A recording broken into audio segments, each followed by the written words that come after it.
Arsenal are looking to prioritise a left winger for the summer in terms of a signing. And obviously, a report from Tammy Mokbel today, more on the Newcastle side, obviously said that Arsenal have had interest in Anthony Gordon, as we've seen throughout the season, Tonali and Livramento as well, because obviously Newcastle have to sell one or two of their major players to raise some funds, obviously PSR and FFP and all that kind of stuff, and they're not going to be in Champions League next season. But obviously, let's focus on the Gordon news for now. I'm not the biggest fan of Anthony Gordon. I wouldn't want Arsenal to sign him. One, because I think he will cost a fortune. Newcastle player, Premier League player, obviously from Everton, and then Newcastle has cost them a lot of money for them to sign him. Well, I think he's got about like 9 to 10 Champions League goals this season. Obviously, white, young, England international, he will cost a fortune. That's going to be the player that they can bank on trying to get a lot of money if there's a lot of demand for him. And I don't think that he's the best in market in that position left wing. I think Barcola, Kvaratskhelia, Rodrigo, Leao, even Ndiaye, I would prefer over Anthony Gordon, in my opinion. Just have a bit more flavour, a bit more sauce, a bit more fear factor for me anyway, isn't it? And if Arsenal are going to spend that kind of money on a player, especially the left winger, then go get the best in line. Do you know what I mean? If you're going to be smart and want to buy an intelligent player because you want to get a striker like Alvarez, then cool. But I don't think Gordon's going to be cheap, but he is a decent player. He's very pacey, got good ball striking. Obviously, clearly shown a bit of versatility to play in the 9 position as well. Uses pace, very good crossing.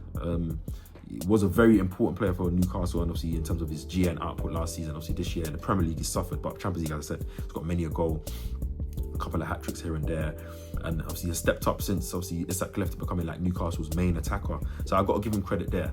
But I want Arsenal to be on a different level. I want our starting 11 to be, and our starting 11, our attacking 11, and we've complained about this attack so many times, to be with flavourful players, amazing class players, fearful players, like, you know, teams and defences, fan groups, fan bases, you know, media talk about, like, damn, do you know what I mean? It's not only Saka's on that level, but, you know, this player and that player and that player, do you know what I mean? So that's who I want.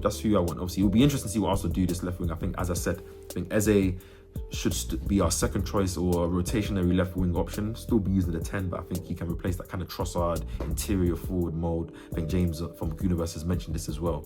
And then you kind of sign, you know, a pacey winger, your Barcola, your Leao, your Rodrigo, obviously got the ACL injury. Obviously, if it is a Gordon, in terms of that profile, yes, obviously. And then you kind of maybe have a save for yourself for the striker position next year. Maybe you try and move for Alvarez, but then you can, you know, maneuver players around. You can use an Ethan, you know, third choice centre forward, or Saka, or even an Eze, for example. You can use Ethan and Darman and Odegaard and Eze and Saka in the 10s. I think you should move Odegaard over the. I'm saying there's a lot of choices and options that we can do. But I think the main thing is just for them to build a squad in a way that it makes sense, both profile-wise and also position-wise, and obviously fearful-wise. I want the attack to be scary. I want the players to be scary. So if they prioritise a left winger, bring in that top in class. Who would my first choices be? Cavaro will definitely be up there. Barcola as well. Leao still going to be up there. Rodrigo would have been up there, but obviously with his ACL injury, don't know when he's going to be back, then what state he's going to be in. Obviously, to make that move off the back of being injured all season, it's a bit techie. But if he was fit, 100% him. Nico Williams as well, so I forgot about him. It's a player I still would want. It's kind of been quiet. I haven't really heard much from him, but I think he still has the intangibles to come and be a mad player, and I think he'll probably be a bit cheaper as well, because he's kind of had, you know, quiet season. I think he's been injured as well. So that's where I see the left wing position. But interesting to see that Arsenal have been linked with Gordon throughout the season, and to see who Arsenal do prioritise in that position, but I hope it isn't him. Let's move on to Tonali reports, obviously, just quickly. Obviously, we were linked with him in the January window. Apparently, like, agent put feelers out that he would be interested. Arsenal looked at if a move could be done. I think he'll be an excellent player.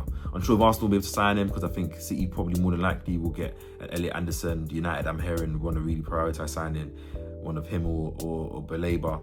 And obviously, again, it's the price and cost.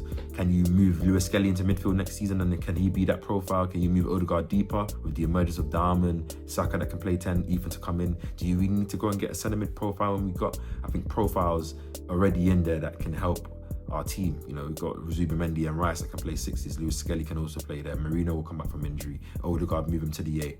You have Darman, you have Eze, you have Waneri that can play 10. Saka, if you want to use him there as well in the central area. Do you know what I mean? Havertz can still be used in the 8 position.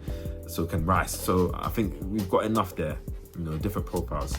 Then Livramento right back, obviously, is the interesting one. Obviously, we've been seeing some murmurs about Ben White. Maybe he might move on this season, end of season. You know, I think he's been a great servant, but obviously at the same time, injury problems, you know, concerns. Game time for him, Timber's clearly the first choice. And in terms of if Arsenal want to actually sell and make some money, you've got to sell some of the first team players, and you've got to make choices on who those players are. I think he might be one. If we do, and obviously if Timber's interested, I wouldn't mind getting a Livramento. I think he'll be an excellent player. Obviously, amazing footballer going forward, and obviously can defend as well. But very good, probably would be our best attacking fullback, better than Ben White, better than Timber. But at the same time, City are in for him as well. They don't have a natural right back, and I'm pretty sure they've been linked for him for a long time. So maybe he might prioritise going there.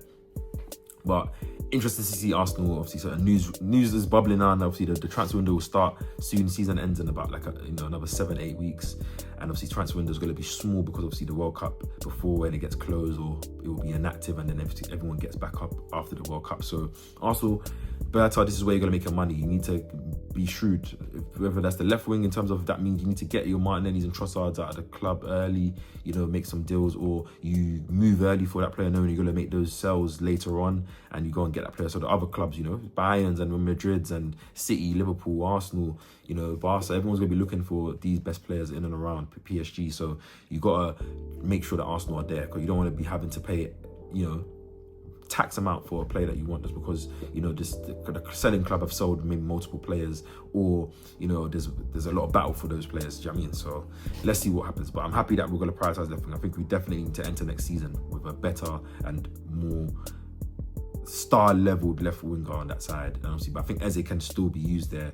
And I think because of the emergence of Ethan and Darman, Odegaard, even if he will still can be using the 10 Saka, I think we don't need to necessarily worry about the 10 or where certain players play. I think we need to make sure that our starting 11 is amazing. And I think the depth and versatility of players can fill in the gaps in other areas. So comment down below what you guys think about the news and report about Arsenal prioritising left winger. Do you want Anthony Gordon or not? Tonali, Livramento? And if not, suggest any other players that you would like. Comment down below, hit the like button, subscribe to the channel. Catch you guys in the next one. Peace.